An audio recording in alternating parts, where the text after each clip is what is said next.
Il était stressé. Il était fatigué. Mais il l'a fait. Devant 300 personnes.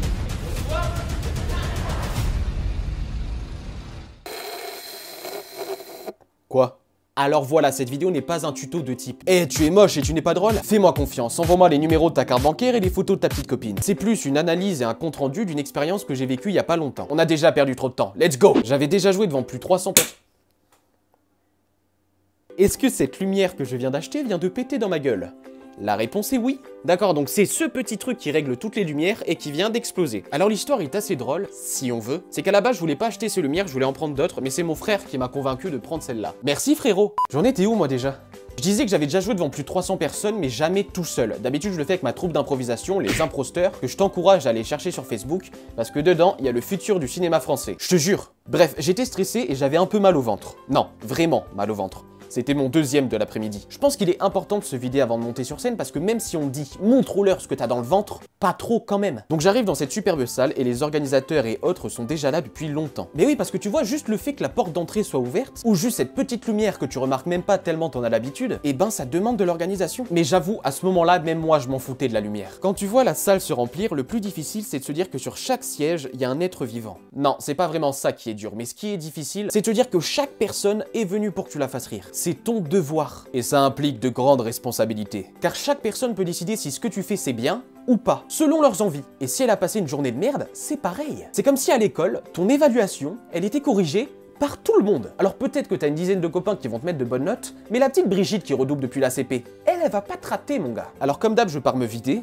Avec ma caméra, j'avoue que les gens que j'ai croisés, ils ont pas trop compris. En même temps, ils voulaient pas trop comprendre. Et là, je pars dans les loges des artistes. Non, pardon, des humoristes. Voilà concrètement la taille de notre loge. On dirait ma chambre. D'ailleurs, certains l'ont pris un petit peu pour leur chambre. Arrive le commencement du spectacle. Moi, je faisais les 100 pas, tu vois, je marchais partout, j'étais stressé. Et en même temps que les autres, parfois, je répétais mon passage. Parce que devant vous, on a l'air sûr de nous, on a l'air de savoir ce qu'on fait, mais c'est quand même un putain de travail derrière. De travail artistique et de travail sur soi. De plus, dans les coulisses, nous, on vous voit pas. On se tutoie. Donc quand tu rentres sur scène et que tu tombes sur ça, t'es un petit peu impressionné. Surtout que nous, on a plein de lumière, de projecteurs dans la gueule. Et si t'as pas l'habitude, mais on dirait que tu vas faire un sketch sur le riz cantonais. Bonjour, aujourd'hui je devais vous parler de ma manie de me moquer constamment des Chinois alors que c'est pas rigolo. Arrive mon tour, tu vois, je suis prêt, je suis chaud. C'est le moment où tout le monde va me regarder, c'est le moment où on va me prendre en photo, c'est le moment où on va me filmer. Et c'est le jour où je suis le plus dégueulasse. Yes! La même lumière vient de se répéter. Merci encore frérot. Bref, j'y suis, j'assume, je fais mon entrée. J'ai dit, je fais mon entrée. Bon, putain Rémi, remonte ton froc et viens, putain! Ce sketch n'est pas mon plus drôle. C'est un sketch anecdotique, donc c'est un sketch où je raconte des histoires, et je raconte l'histoire de 3 gamins que j'ai rencontrés en centre de loisirs quand je faisais animateur.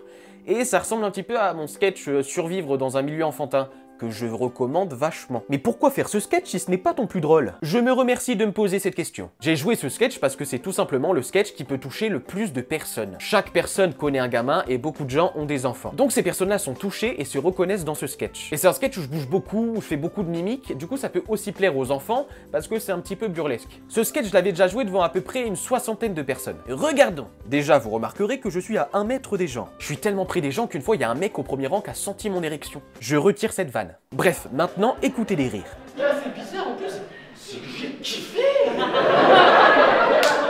Babacar a le savoir-faire, c'est un sniper de la Russe. On les entend vachement. Maintenant, je vous montre la vidéo dans la grande salle devant 300 personnes. Déjà, je suis à 5 mètres des gens. En fait, si je sautais de la scène, je les touchais à peine. Ensuite, ma copine est au premier rang, donc le micro est vers moi et n'entend pas grand-chose de derrière. Mais comparant quand même les deux moments. Mais ce qui est encore plus bizarre, c'est que j'ai kiffé. Babacar a du savoir-faire, c'est un sniper de la Russe.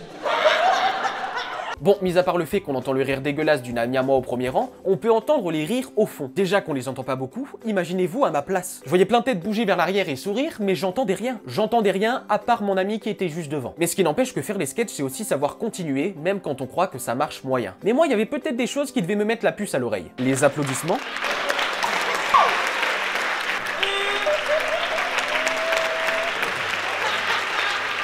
Ou même les rires par exemple. Mais j'étais tellement borné dans mon truc, j'avais tellement l'habitude des petites salles et d'entendre beaucoup les rires, mais que j'entendais rien. Ou plutôt que je voulais rien entendre. Parfois le stress c'est mauvais. Mais faire des sketchs c'est surtout tester de nouvelles vannes. Mais c'est surtout pour confirmer tes bonnes vannes.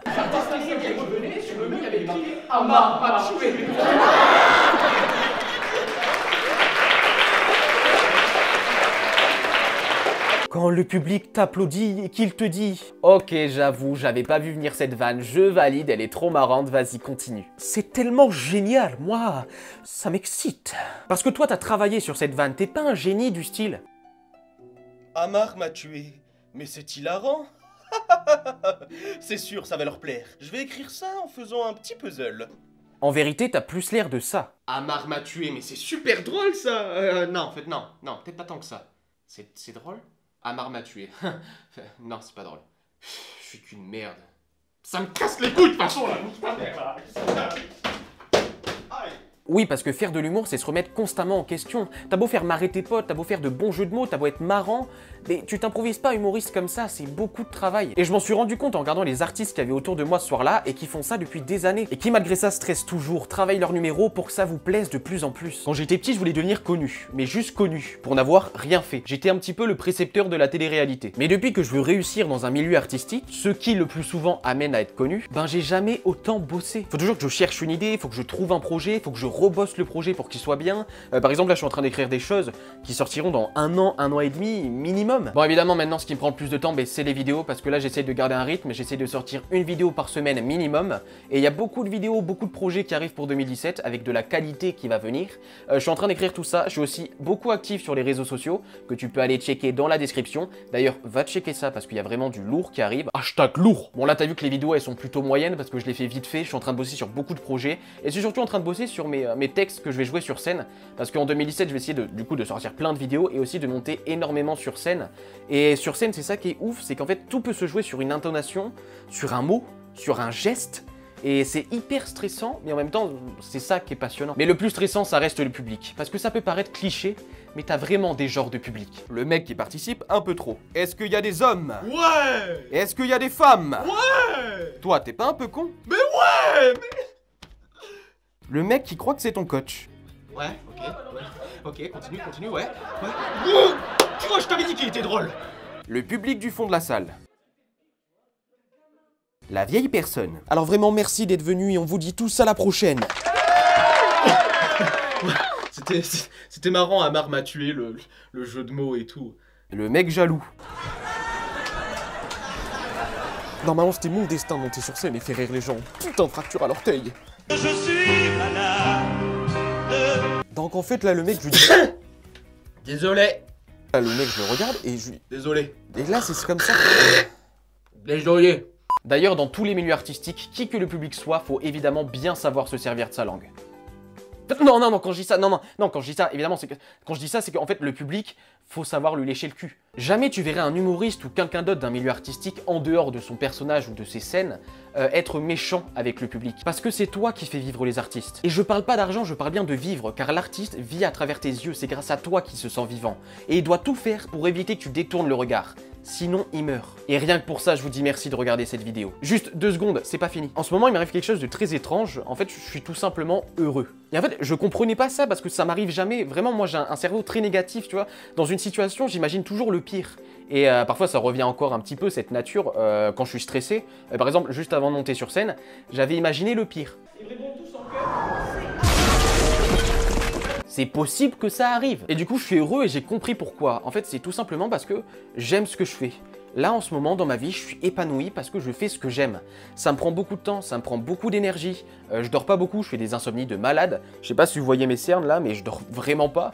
Mais pourtant, je kiffe ce que je fais, je kiffe ma vie. Et d'ailleurs, je ferai peut-être une vidéo par rapport à ça, par rapport au fait que je sois heureux. Parce que c'est une nouveauté pour moi, je connaissais pas. Et il faudrait peut-être que j'en parle un petit peu dans une vidéo. Du coup, pour l'instant, tout ce que je peux vous dire, c'est que si vous voulez être heureux, mais essayez d'atteindre vos rêves. Bon, ça paraît très con dit comme ça. Mais genre, si vous avez des projets, des choses que vous avez envie de faire, mais lancez-vous et faites-les. À part si vous voulez faire de la merde. Parce que si vous laissez une trace sur la terre, c'est pas forcément la bonne trace à laisser. Mais allez-y, parcourez vos rêves. Genre, vous allez courir, vous allez tomber, vous allez échouer, vous allez vous faire mal, vous allez pleurer. Et si vous vous suicidez pas, c'est possible que ça marche pour vous. Du coup, à travers tout ça, mon seul message, c'est vous suicidez pas. En tout cas, j'espère que ça vous a plu et je balancerai tout mon sketch que j'ai fait sur scène en vidéo quand j'aurai plusieurs vidéos pour faire un petit montage assez joli. Je vous balancerai ça quand je les aurai. Du coup, voilà, je vous fais des bisous kiss kiss